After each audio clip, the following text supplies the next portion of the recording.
Hello, my name is Mercedes Mosqueda, and the pathogen that I researched and will be presenting is Streptococcus pyogenes. So the first thing I did was a case study.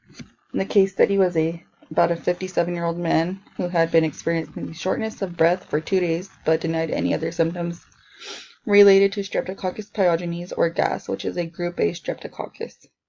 They ran many tests, and in a CT scan, they found that he had pneumonia in one of his lungs.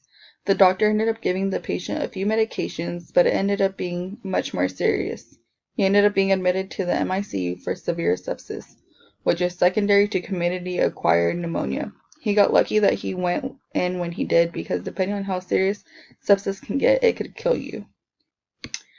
Here is my introduction about Streptococcus pyogenes. It is a bacteria and is a group A streptococcus, also known as gas. It is a facultative gram-positive coccus. It grows in chains and can cause many infections in humans. It can cause infections like pharyngitis, tonsillitis, scarlet fever, cellulitis, erysipelas, rheumatic fever, post-streptococcal, glomerulonephritis, necrotizing fasciitis, myonecrosis, and lymphangitis. This bacterium could cause anywhere from a mild to invasive, life-threatening disease. Other infections or diseases it may cause are pharyngitis, which is strep throat, cellulitis, scarlet fever, streptococcal toxic syndrome, impetigo, acute rheumatic fever, type 2 necrotizing fasciitis, and post-streptococcal glomerulonephritis. And this is the introduction continued. It is also a facultative anaerobe which grows best in areas with 5 to 10% carbon dioxide. This bacterium also forms their pinpoint colonies on blood agar plates, and that's why they grow well within the body and in open wounds, which I will talk about later.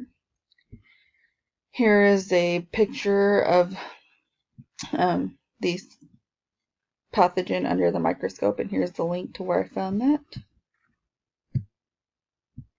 The key groups affected. The group that is most widely affected by this pathogen is infants, children, and young adults.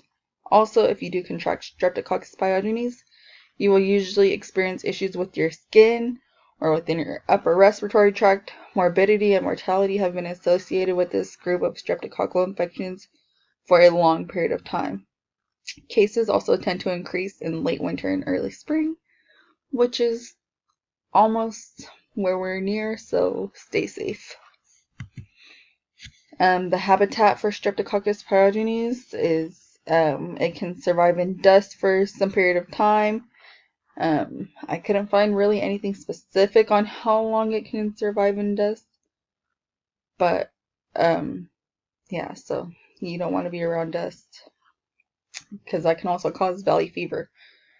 It is normally found in the throat or on the skin of a human, which is also why it can be found and spread through droplets.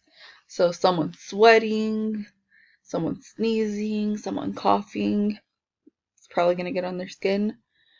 So you just want to be careful of the areas that may be infected with droplets too.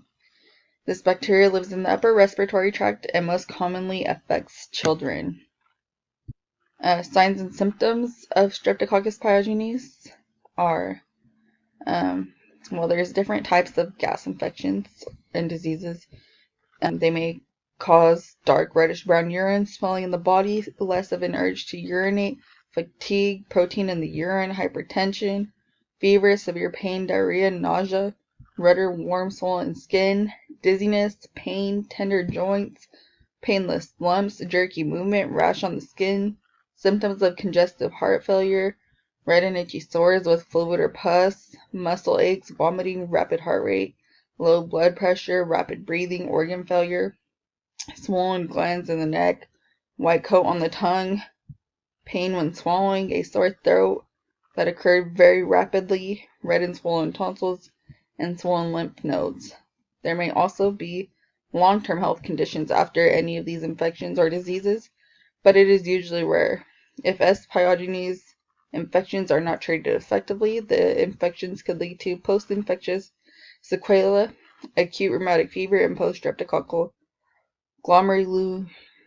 glomerulonephritis. And the reason why the symptoms are all spread out everywhere is because there is a wide range of infections or diseases you may get from the gas strain Streptococcus pyogenes. Here are signs and symptoms. Here's cellulitis. This is a regulated leg. And then that is a leg with cellulitis in it. I got that from this website down here. Here's a healthy looking throat. This is strep throat. So you may have a swollen uvula, gray spots on your tongue, sore throat, red spots on the roof of your mouth, or inflamed tonsils with white spots, which is obviously a clear sign of infection. And I got that picture from this website here. And here is where it may also affect you, because you can get pneumonia from Streptococcus pyogenes, which is clear because I discussed that in the case study that I found, which ended up leading to sepsis. So that's not good. It can affect your pharynx, larynx, heart, muscle, skin, kidneys, skeleton. There are so many things that can happen from a Streptococcus pyogenes infection, so gotta be careful, take precaution, and yeah. Treatment is antibiotics, in this case penicillin, which has been shown to be an effective treatment for Streptococcus pyogenes if it is started within 9 days of ongoing symptoms. So far, there are no reports of resistance in group A Streptococcus to penicillin. For patients who have an allergy to penicillin, erythromycin is a good alternative. It is as effective as penicillin if it is given in 2 to 4 doses. Unfortunately, though, in other reports from Japan, they have shown erythromycin to be ineffective to gas. And here's treatment continued. As of current times, the resistance rate to erythromycin has fallen drastically. There are new medications that have been shown to be highly effective in treating gasopharyngitis, and those are azithromycin and clarithromycin. The treatment for gasopharyngitis with azithromycin and clarithromycin should only last 3 to 5 days. Clindamycin has also been shown to be extremely effective in treating gas infections. If it seems to be a very serious case that could potentially lead to death or long-term issues, then it is best to speak with an interprofessional team so they can discuss and figure out how they are going to treat and care for you. And lastly, amoxicillin and rifampin have been shown to be effective in treating gas infections. And here's treatment continued. There are other medications that are believed to be effective as well, such as cephalexin, cefalexin, cefadroxil, cefaclor, cefuroxime, cefoxitin, and cefixime, but so far there are no studies to prove that they are effective. In fact, cefaclor has been associated with a higher chance of getting serum sickness, which can relate to this illness because it is a serum sickness. Many strains of gas have also been resistant to tetracycline. There are other treatments that have come about as well, but have been proven to be ineffective, such as sulfonamides and trimethoprim sulfamethoxazole, and there is no vaccine yet. And preventing the spread, things you can do to help prevent the spread of the infection caused by gas are things like hand washing, not sharing utensils, food, or drinks, avoid kissing people who are not your close family or loved ones. If you are the one with the infection, stay home and refrain from exposing anyone. Another thing you can do to help reduce infection in children is to have them get a tonsillectomy, which can help reduce the number of pharyngitis infections in children who get recurrent gas infections. And I've had one of those done because I was having that issue.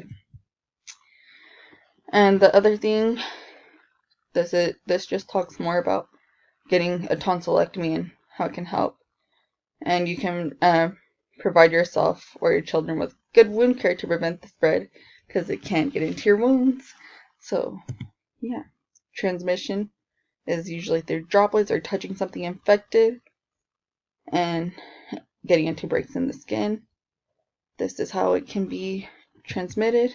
Annual cases, 625.7 million cases annually, with 1.78 million new cases and 396,000 deaths yearly.